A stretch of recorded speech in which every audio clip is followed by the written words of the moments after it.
अरे मरता है तो मर जाए, तुम अंकल, जैसे प्लीज सैकड़ों दे आते दीजिए हैं, ऐसे सबको देने लग प्लीज, जाओ, मेरी तो अंकल। दुकान बंद हो जाएगी। चल हट यहाँ से। अंकल मैं फ्री में थोड़ी ना मांग रही हूँ, 50 रुपए तो कम है, मैं बाद में दे जाऊंगी, मुझ पे भरोसा करो। तुम भिखारियों का क्या भरोसा, एक बार चली गई तो दोबारा शक्ल नहीं दिखाएगी। चल हट। अरे भाई, बच्ची को क्यों धक्का दे रहे हो? अरे भिखारियों को ऐसे ही भगाया जाता है। अंकल थोड़े पैसे कम पड़ रहे थे, ये दवाई मेरे पापा के लिए बहुत जरूरी है। कितने पैसे कम है भाई? 50 रुपए। ये लीजिए 500 रुपए, बाकी 450 रुपए वापस कीजिए।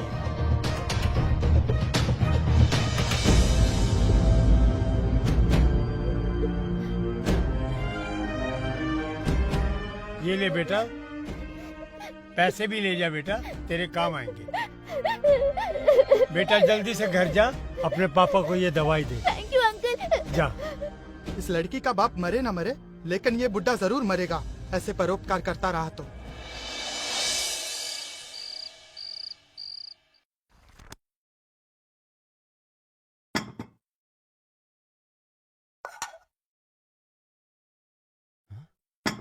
ये क्या है? सिर्फ दाल ही दाल बनी है, कोई सब्जी नहीं बनाई क्या? आपके पापा लेकर आते तो बनाती ना। सुबह मैंने इनको 500 रुपए दिए थे सब्जी लाने के लिए, सब्जी तो लाए नहीं, ऊपर से किसी का भला करके आ गए। क्यों करते हैं आप पापा ऐसे? हाँ? आपको रिमी ने सब्जी के लिए पैसे दिए थे या किसी का भला करने के लिए? बेटा, उस बच्ची को पैसे की बहुत जरूरत थी। हाँ, तो उसे पूरे पैसे देने की क्या जरूरत थी? 10-20 रुपए देकर भी तो आप पीछा छुड़ा सकते थे ना। हाँ? अब देखिए, आपके इन्हीं चक्करों की वजह से हमें दाल रोटी खानी पड़ रही है। और रिमी, तुम पापा को दोबारा पैसे देकर बाजार नहीं भेज सकती थी क्या? इनका क्या भरोसा, कहीं वापस कोई जरूरतमंद मिल जाता तो उसे भी पैसे देकर वापस खाली हाथ घर लौटाते। तुम कोई नौकर क्यों नहीं रख लेती हो? हाँ, अगर नौकर रख लिया तो घर में पड़े पापा क्या करेंगे? अरे पर कम से कम ये सब तो नहीं होगा। थोड़ा बहुत काम कर रहे हैं तो हाथ पैर चल रहे हैं, कुछ नहीं करेंगे तो बिस्तर पकड़ लेंगे, और वो मुसीबत भी हमें ही झेलनी पड़ेगी। फिर कौन करेगा इनकी सेवा? बेटा, वो बच्ची सही में बहुत मजबूर थी। अगर उसके पापा को दवाई न मिलती तो पता नहीं क्या हो जाता।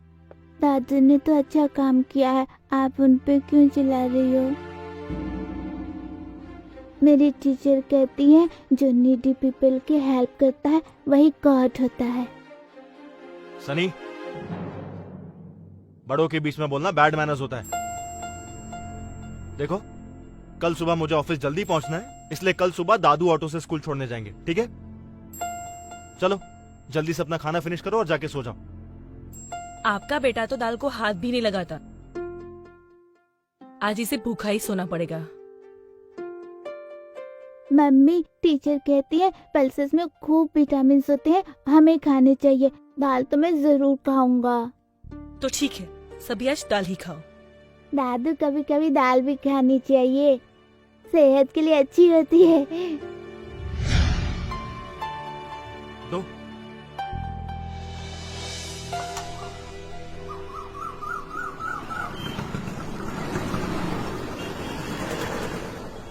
कितना हुआ भैया? अरे दादू, आप रिक्शा लेके घर जाओ ना। बेटा, मैं घर पैदल ही चला जाऊंगा, जल्दी मैं घर जाके करूंगा भी क्या? मुझे पता है, आप वैसे भी 10 रुपए में ऑटो में नहीं जा सकते, इसलिए आप पैदल जा रहे हो। मेरा बच्चा, बाय दादू। बाय।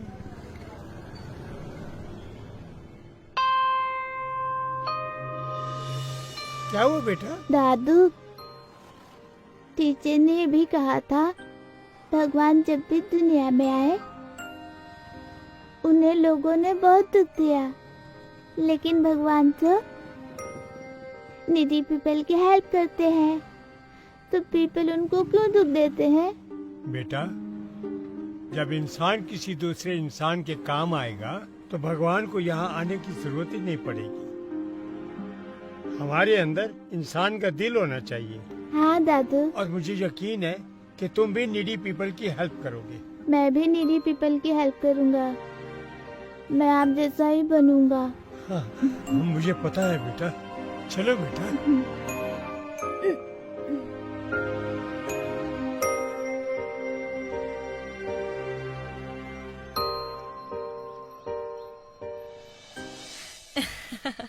सच बड़ा ही सेक्सी ड्रेस था वो तो।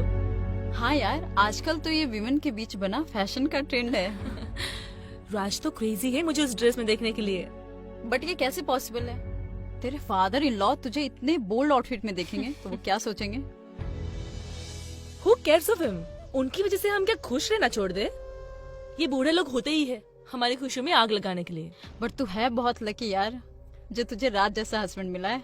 मेरे घर में देख, मेरे ससुर की चलती है, चाहे वो सही हो या गलत। मैंने एक बार अपने हस्बैंड से फादर इन लॉ को अलग रहने के लिए क्या बोल दिया, वो तो कहने लगे मैं तुम्हें छोड़ सकता हूँ पर अपनी मम्मी पापा को नहीं।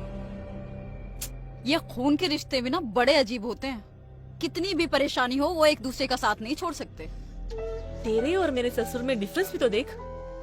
तेरे ससुर की प्रॉपर्टी इतनी है कि उसके रेंट से तेरे घर का पूरा खर्चा निकल जाता है, और मेरे ससुर को देख, कमाते धमाते तो है नहीं, ऊपर से राज की कमाई को लुटाते फिरते हैं। ऐसा क्या करते हैं तेरे ससुर? घर का सामान लाने बाजार भेजती हूँ और खाली हाथ लौट कर आते हैं। कहते हैं उन पैसों से किसी की मदद कर दी। पता नहीं सच बोलते हैं या झूठ। आज की महंगाई में किसी को घर बैठा कर खिलाना कितना मुश्किल होता है पता है ना। एक तो इनको खिलाओ, ऊपर से इनकी घपलेबाजी भी झेलो। अरे इस सठियानी उम्र में ना लोगों का भरोसा ही नहीं है। इस उम्र में आकर आदमी और भी शौकीन हो जाते हैं। तुझे पता है मेरे नेबर में ना एक बुढ़ा रहता है, अपनी बहू से पैसे लेता था घर के सामान के लिए और कहता था किसी जरूरतमंद को दे दिया, और बाद में पता चला उसका किसी बार गर्ल के यहाँ आना जाना था। हे भगवान। पता नहीं इनका क्या चक्कर है। राज तो कहता है कि घर के काम के लिए कोई नौकर रख लो। अगर इनका पेट भरना ही है तो नौकर को अलग से पैसे क्यों दे, है ना? और वैसे भी आजकल हमारी जरूरतें पूरी ही नहीं हो पाती है। कितने दिन से राज हांगकांग के टूर की प्लानिंग कर रहा है, लेकिन इनकी वजह से कुछ पैसे से हो पाए तब ना। अब पता है कि घर में गेस्ट आए हुए हैं, मगर साहब अपने बेडरूम में आराम फरमा रहे हैं, जैसे घर में खूब नौकर चाकर हो। अरे पापा, देख नहीं रहे हो क्या? घर में मेहमान आए हुए हैं, जरा चाय तो बना दीजिए।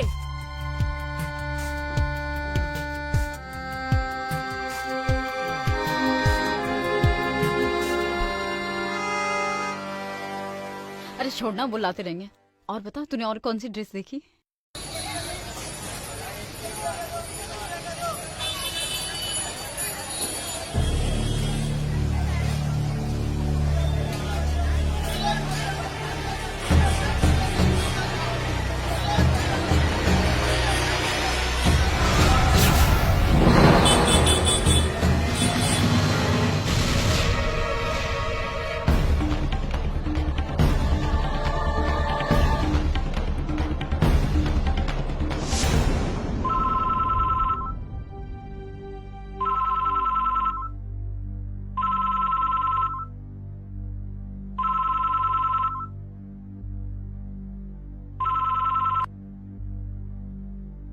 हेलो।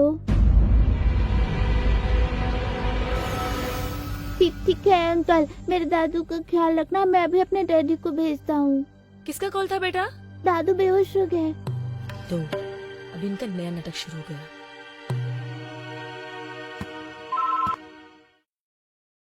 Hello hello daddy. ये किसको कॉल कर रहे हो तुम? हेलो सनी बेटा, तुम कुछ बोल क्यों नहीं रहे हो?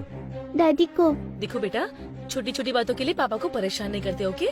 तुम जाओ, जाके खेलो, दादू आ जाएंगे, ओके? हेलो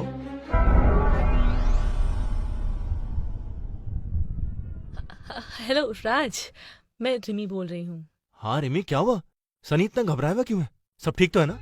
कुछ नहीं बेबी, तुम्हें तो पता है ना कि वो छोटी छोटी बातों के लिए कॉल करता रहता है। तुमने मूवी की टिकट्स बुक कर ली है ना? डार्लिंग, संडे को तो मैं सिर्फ तुम्हारी ड्यूटी करता हूँ, तो ये बात कैसे बोल सकता हूँ मैं?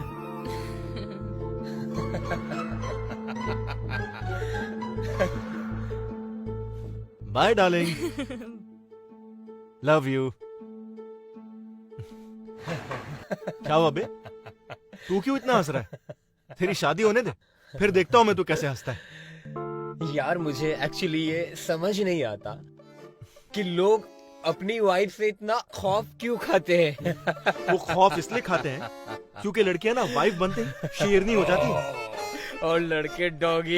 इसके लिए मैंने तू भी कुत्ता ही बनने वाला है, डन, डन, याद रखना ये बात। हाँ? डन।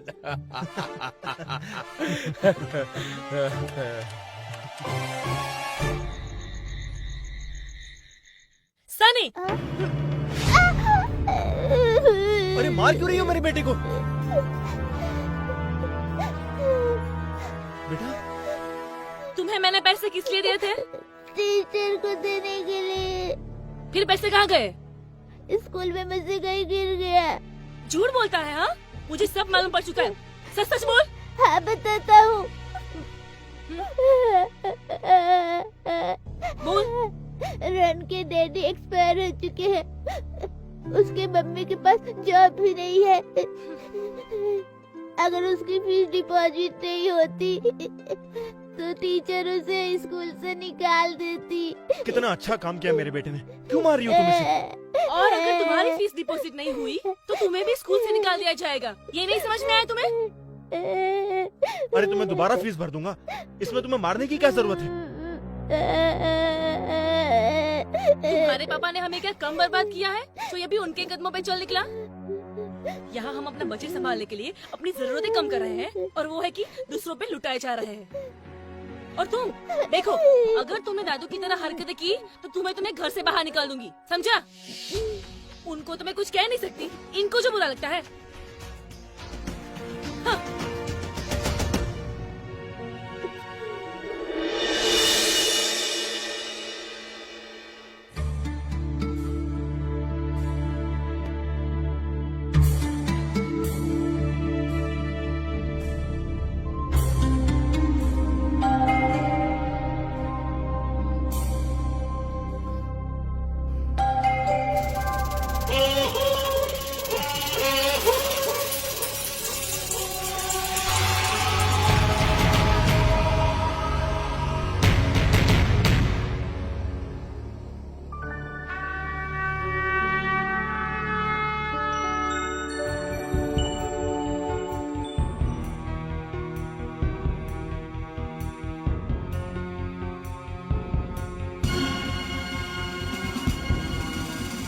पैसे लाए तो मैं कहाँ चले गए?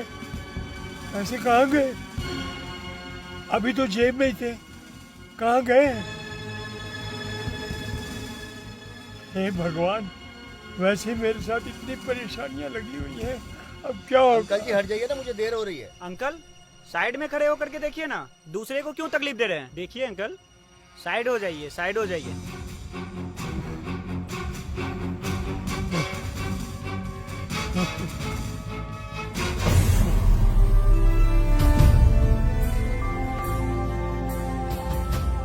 पैसे तो है ही नहीं जेब में।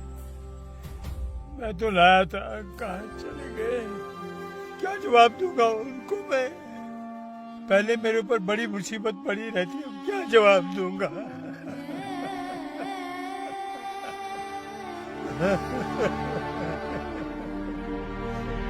हे राम, हे राम।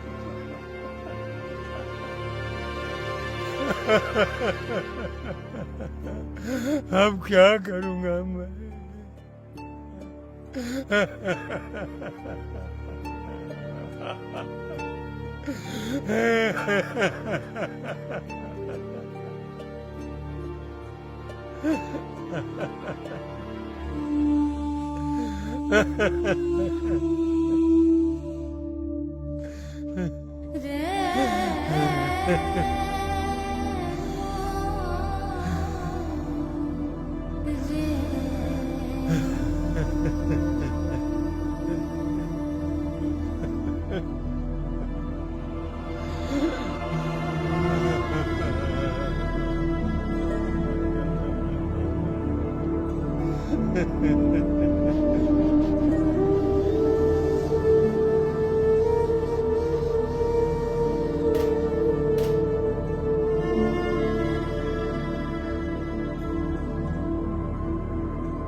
बेटा, मेरा एक छोटा सा काम कर दोगे क्या?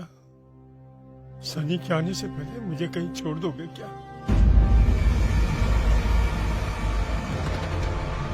कहाँ जाना चाहते हैं आप? बेटा, मैं चाहता हूँ कि मेरी बाकी की जिंदगी किसी वृद्ध आश्रम में मेरी उम्र के लोगों के बीच कटे।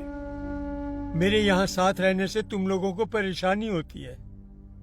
मैं नहीं चाहता मेरे बच्चों की खुशी में मेरी वजह से खलल पैदा हो। वैसे भी मेरा शरीर थक गया। अब मैं आप लोगों के किसी काम का नहीं रहा।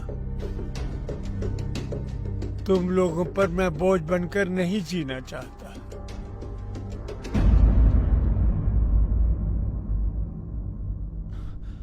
और सनी को कह देना मैं उसके जन्मदिन पर मिलने जरूर आया करूंगा।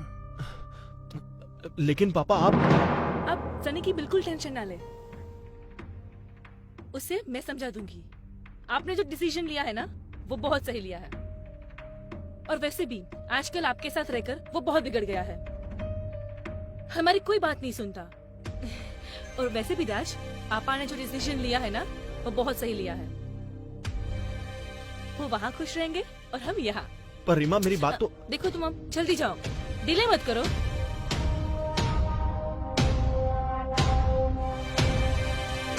अरे पापा, आपने कुछ सेविंग की थी क्या,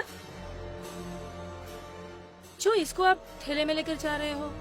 बेटा, जिंदगी का फर्ज निभाते निभाते मुझे सेविंग करने का मौका ही नहीं मिला।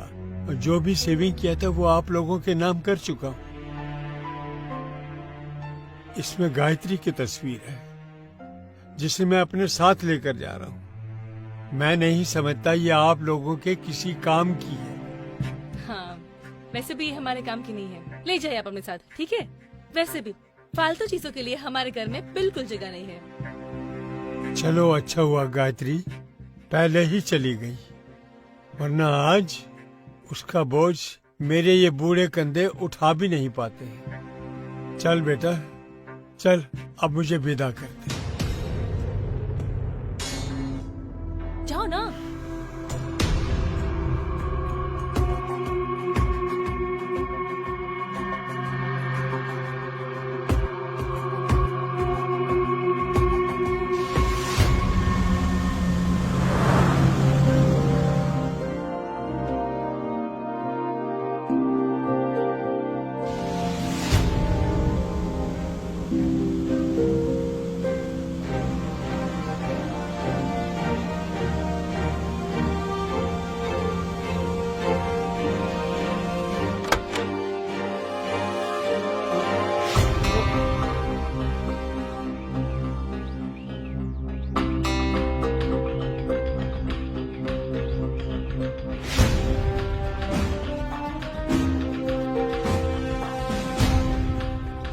चल गायत्री, हमारी किस्मत में नियति ने ये जगह पहले से ही निश्चित कर रखी है।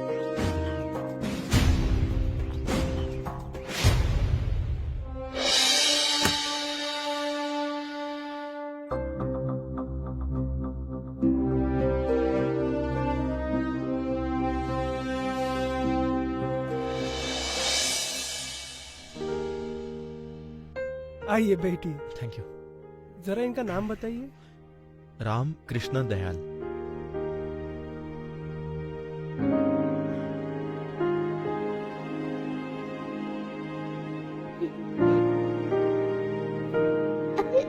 ये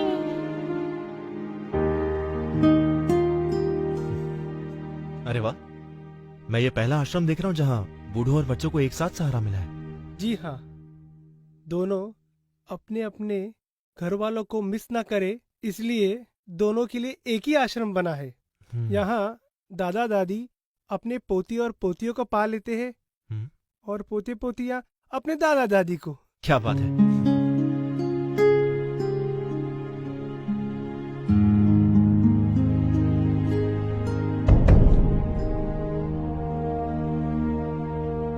भाई साहब, वो आदमी कौन है जिससे मेरे पापा बात कर रहे हैं? कौन ये? हाँ। ये तो यहाँ के मैनेजर साहब है।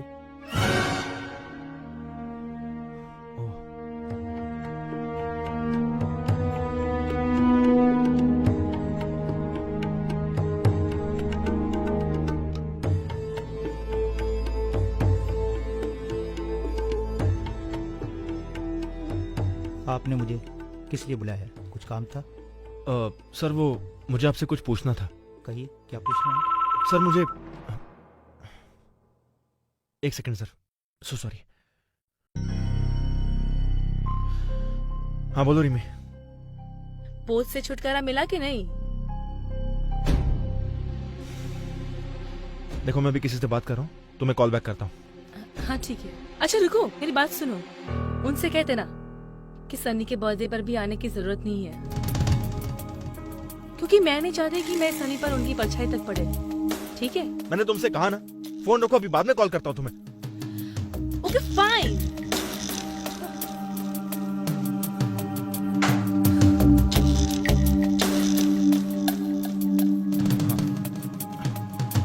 So sorry sir. सर वो मैं आपसे पूछ रहा था कि जहां तक मुझे पता है मेरे पापा यहाँ पहली बार आए हैं, लेकिन वो आपसे बातें तो ऐसे कर रहे थे जैसे वो आपको बहुत टाइम से जानते हो।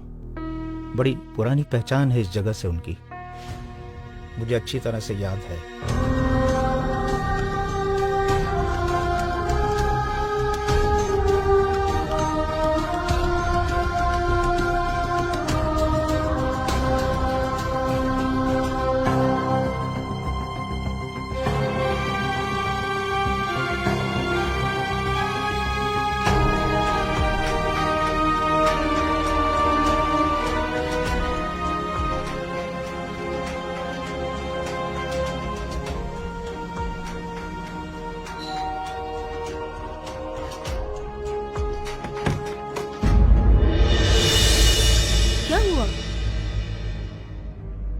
तुम तो ऐसे सैड हो जैसे तुमने अपने पापा को वृद्धाश्रम नहीं शमशान छोड़ कर आए हो।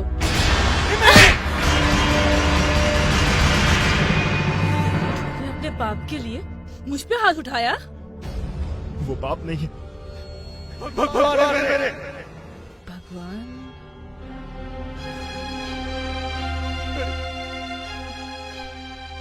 मैं तो अनाथ हूँ। आज कई सड़कों पर भीख मांग रहा होता। अगर उन्होंने मुझे आश्रम से गोद नहीं लिया होता तो उन्होंने मुझे कभी एहसास नहीं होने दिया कि मैं उनका खून नहीं हूं। और आज मैंने उन्हें खून के आंसू रोने पर मजबूर कर दिया। ये सब कुछ उन्हीं का तो है। ये घर, मेरा नाम, मेरी पहचान, यहाँ तक कि तुम भी। क्या तुम्हारे पापा मुझे अनाथ को तुम्हें सौंप दे? बोलो। ये तुम्हें कैसे पता चला? किसने बताया तुम्हें ये सब?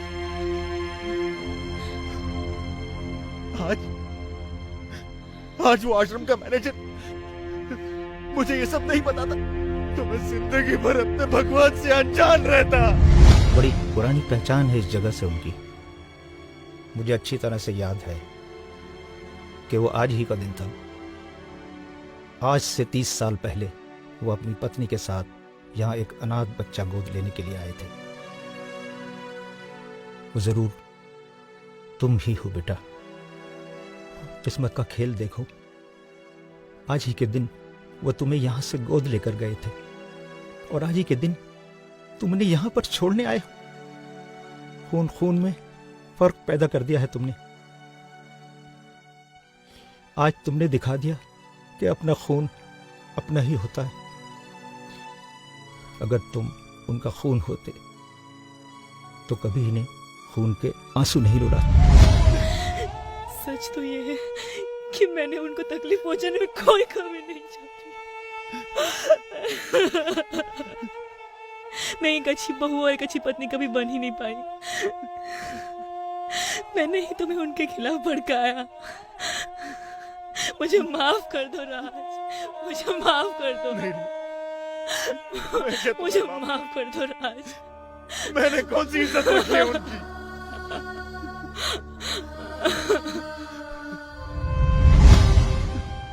मैं उनके पैरों में गिरकर बहुत रोया, बहुत गिड़गिड़ाया, और हमने उन्हें इतनी तकलीफें दी है कि अब हम उनका प्यार कभी वापस नहीं पा सकते।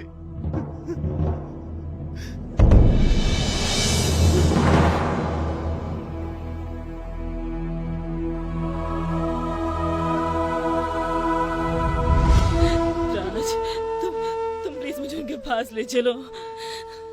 मैं उनके पैरों में तब तक सर पटकती रहूंगी जब तक वो हमें माफ नहीं कर देते।